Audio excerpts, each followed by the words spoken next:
AP CM Chandrababu Naidu గారికి ఒక అరుదైన అవార్డు వచ్చినట్టు తెలుస్తోంది. దాని డీటెయిల్స్ తెలుసుకుందాం. ప్రస్తుతం స్టూడియోలో జర్నలిస్ట్ శేషరావు గారు ఉన్నారు. ఇంటర్వ్యూలోకి వెళ్దాం. Hello sir. Hello sir, Chandrababu Naidu గారికి రికార్డులు బ్రేక్ చేయడం కామనే. అయితే ఇప్పుడు ఏంటి సార్ ఆ అవార్డు ఏంటి కొత్తగా వచ్చింది? ఇప్పుడు చంద్రబాబు నాయుడు గారికి గతంలో కూడా అనేక మంది అనేక రకాల అవార్డులు ఇచ్చారు, రివార్డులు ఇచ్చారు. నాకు తెలిసినంత వరకు ఆయన అవార్డులు రివార్డులు తీసుకోలేదు, తీసుకోరు కూడా. తాజాగా ఇప్పుడు ఆయనకి ఒక అవార్డు వచ్చింది. ఏంటంటే business reformer of the year అనేటువంటి award. Business reform of the year award వచ్చింది. ఆ అవార్డుని ఎవరు ఇచ్చారంటే ఎకనామిక్ టైమ్స్ వాళ్ళు ఇచ్చారు. ఎకనామిక్ టైమ్స్ వాళ్ళు అంత ఈజీగా అవార్డ్స్ ఏమి ప్రకటించరు. దానికి కొన్ని కొలమానాలు ఉంటాయి, దానికి కొన్ని మార్గదర్శకాలు ఉంటాయి. అవన్నీ పరిశీలించిన తర్వాతనే వాళ్ళు అవార్డులను అనౌన్స్ చేస్తారు. ఇప్పుడు తాజాగా చంద్రబాబు నాయుడు, ఆంధ్రప్రదేశ్ ముఖ్యమంత్రి చంద్రబాబు నాయుడు గారికి బిజినెస్ రిఫార్మర్ అనేటువంటి అవార్డు ఇచ్చారు. బిజినెస్ రిఫార్మర్ అంటే వ్యాపారంలో సంస్కరణలు తీసుకొచ్చినటువంటి, రిఫార్మర్ అంటే సంస్కరణ. బిజినెస్ ని, వ్యాపారాన్ని సంస్కరించినటువంటి నేత అవార్డు అది. సో సంస్కరణలు ఎందుకు తీసుకొచ్చారంటే ఆయన అందరూ సింగిల్ విండో విధానం ద్వారా ఈజ్ ఆఫ్ డూయింగ్ బిజినెస్ అని 10 సంవత్సరాల నుంచి చెప్తున్నారు. మనం అందరం వింటున్నాం. అనేక ప్రభుత్వాలు అదే చెప్తున్నాయి. కానీ నెక్స్ట్ లెవెల్ కి వెళ్ళిపోయారు చంద్రబాబు నాయుడు గారు. ఏంటి ఆ నెక్స్ట్ లెవెల్ అంటే స్పీడ్ ఆఫ్ డూయింగ్ అనే దానికి వెళ్ళిపోయారు.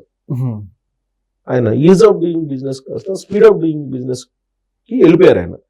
ఏంటి దీనికి దానికి తేడా అంటే, స్పీడ్ ఆఫ్ డూయింగ్ బిజినెస్ లో వన్స్ పెట్టుబడి పెట్టడానికి మీరు గనక ఆంధ్రప్రదేశ్ ప్రభుత్వం దగ్గరికి వస్తే మీ ప్రొఫైల్ బాగుంటే ఇక్కడ మీరు అన్ని మర్చిపోవచ్చు. ఆ కంపెనీకి కావాల్సినటువంటి అనుమతులు కానీ, ఆ కంపెనీకి కావాల్సిన వసతులు కానీ, ఆ కంపెనీకి కావాల్సినటువంటి వర్క్ ఫోర్స్ని కానీ సర్వం ప్రొక్యూర్ చేస్తారు. అన్ని రకాలుగా ఆ కంపెనీకి సహకరిస్తారు. ఇది స్పీడ్ ఆఫ్ డూయింగ్ బిజినెస్ అంటే. ప్లస్ బ్లాంక్ చెక్ రాసిస్తానని చెప్పారు చంద్రబాబు నాయుడు గారు. ఎవరైనా కానీ మీరు వచ్చి బిజినెస్ లో పెట్టి నేను ఉపాధి కల్పిస్తామని చెప్తే మీకు బ్లాంక్ చెక్ రాసిస్తాను అనేది. బ్లాంక్ చెక్ అంటే ఏంటి? మీరు ఎంత కావాలని అంత డ్రా చేసుకోమని కాదు. మీకు ఏం కావాలో నేను అవి ఇస్తా. మీకు ఏం కావాలో చెప్పండి, నేను అవి ఇస్తా. మ్యాన్ పవర్ కావాలా ఇస్తా, వాటర్ కావాలా ఇస్తా, ఎలక్ట్రిసిటీ కావాలా ఇస్తా, ల్యాండ్ కావాలా ఇస్తా, బ్యాంక్ లోన్స్ కావాలా ఇప్పిస్తా. సో మీకు ఏం కావాలంటే అవి అడగండి. బట్ మీ ప్రొఫైల్ కరెక్ట్గా ఉండాలి. మీరు చెప్పినట్టు మీరు ఉద్యోగాలు ఇవ్వాలి, ఉపాధి అవకాశాలు కల్పించాలి. అలా ఆయన ప్రమోట్ చేశారు. 16 నెలల కాలంలో, ఆయన 4వసారి ముఖ్యమంత్రి అయిన తర్వాత 16 నెలల కాలంలో ఆయన చేసినటువంటి కృషికి గతంలో ఆంధ్రప్రదేశ్ ప్రభుత్వం మీద ఉన్నటువంటి కొన్ని అనుమానాలు, వాటన్నిటిని నివృత్తి చేయగలిగారు. ఒక బ్రాండ్ని క్రియేట్ చేశారు. బ్రాండ్ క్రియేట్ చేయడం అనేది అంత ఈజీ కాదు ఎవరికి. నీ దగ్గర డబ్బు ఉండొచ్చు, డబ్బు ఉన్నంత మాత్రాన నీ కంపెనీకి బ్రాండ్ రాదు. బ్రాండ్ అనేది అన్లిమిటెడ్ వాల్యూ, ఆ బ్రాండ్ అనే దానికి. అందుకే పెద్దవాళ్ళు చెప్తారు, నీకు డబ్బు కాదు కావాల్సింది, పరపతి కావాలి. పరపతి కావాలి. పరపతి లేకపోతే నీకు డబ్బు ఎవరు? డబ్బు ఉన్నంత మాత్రాన నీకు పరపతి రాదు. డబ్బు ఉన్నంత మాత్రాన నీకు పరపతి రాదు. పరపతి అనేది డబ్బు కంటే కూడా అత్యున్నతమైనది, అత్యున్నత విలువ కలిగినటువంటి. నీకు పరపతి ఉంటే ఈ క్షణంలో ఫోన్ చేస్తే 10 మంది 10 లక్షలు ఇస్తారు. నీకు పరపతి పోతే అవసరమైనప్పుడు నీకు 1,00,000 కాదు కదా, 10 పైసలు కూడా ఎవరు. సో కాబట్టి పరపతి అనేది, గుడ్ విల్ అనేది ఇంపార్టెంట్. ఒక ఫర్మ్కి కానీ, ఒక మనిషికి కానీ, ఒక గవర్నమెంట్కి కానీ గుడ్ విల్ అనేది ఇంపార్టెంట్. ఆ గుడ్ విల్ని ఆంధ్రప్రదేశ్కి సంపాదించగలిగారు చంద్రబాబు నాయుడు గారు ఈ 16 నెలల్లో. బహుశా ఆ మొత్తం కృషి, ఆయన విజను, ఆయన అట్రాక్ట్ చేసినటువంటి విధానం, బిజినెస్ పీపుల్ని, ఇండస్ట్రియలిస్టులని తీసుకొచ్చినటువంటి విధానం, వీటన్నిటిని పరిశీలించిన తర్వాత ఎకనామిక్ టైమ్స్ ఆయనకి బిజినెస్ రిఫార్మర్ అనేటువంటి అవార్డు ఇచ్చింది. సో దాన్ని అవార్డు ప్రకటించగానే కలెక్టర్ సదస్సులో ఉండగానే అవార్డు ప్రకటించారు. దాంతో అందరూ కరతాళ ధ్వనులతోటి ఆయనకి ఆ బిజినెస్ అవార్డును ప్రకటించినందుకు ఎకనామిక్స్ టైమ్స్కి అభినందనలు తెలుపుతూ ఆయనకి విషెస్ చెప్పారు. లోకేష్ గారు ప్రత్యేకంగా అభినందించారు. కారణం ఏంటి? ఒక రకంగా చెప్పాలంటే లోకేష్ గారికి ఆయన తండ్రి కంటే కూడా ఒక గురువు, రాజకీయంగా గురువు, అలాగే ఆయన స్కిల్కి కూడా గురువే. ఇవాళ ఆయన బాడీ లాంగ్వేజ్ కానీ లేదంటే మాట తీరు కానీ ఇవన్నీ రిఫార్మ్ చేసింది ఎవరు? లోకేష్ గారిని. ఆయన ఒక 4 సంవత్సరాల క్రితం ఎలా ఉన్నారు, ఇవాళ ఎలా ఉన్నారు లోకేష్ గారు?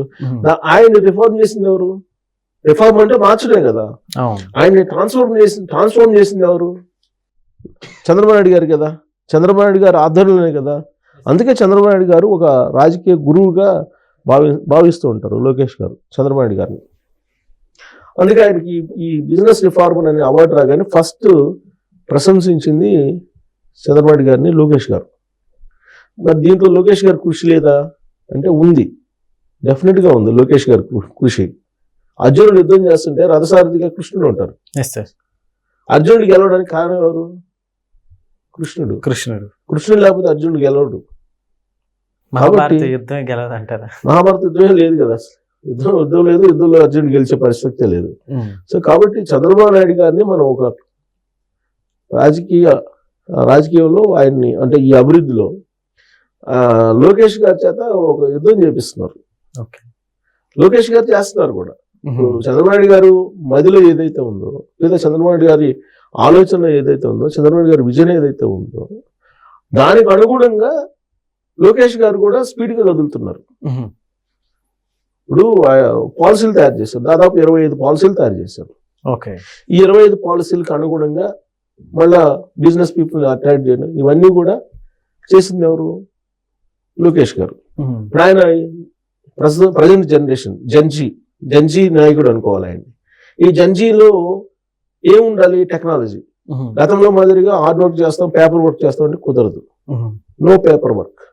పేపర్ వర్క్ అనేది అది వర్కౌట్ కాదు. ఇప్పుడు అంతా మొత్తం డిజిటల్ వర్క్, స్మార్ట్ వర్క్. ఇవాళ ఇంతకుముందు మనం జమా ఖర్చులు రాసుకోవడానికి కూడా పేపర్ తీసుకొని రాసుకునేవాళ్ళం. ఇవాళ ఇప్పుడు జంజీ ఏం చేస్తున్నారు?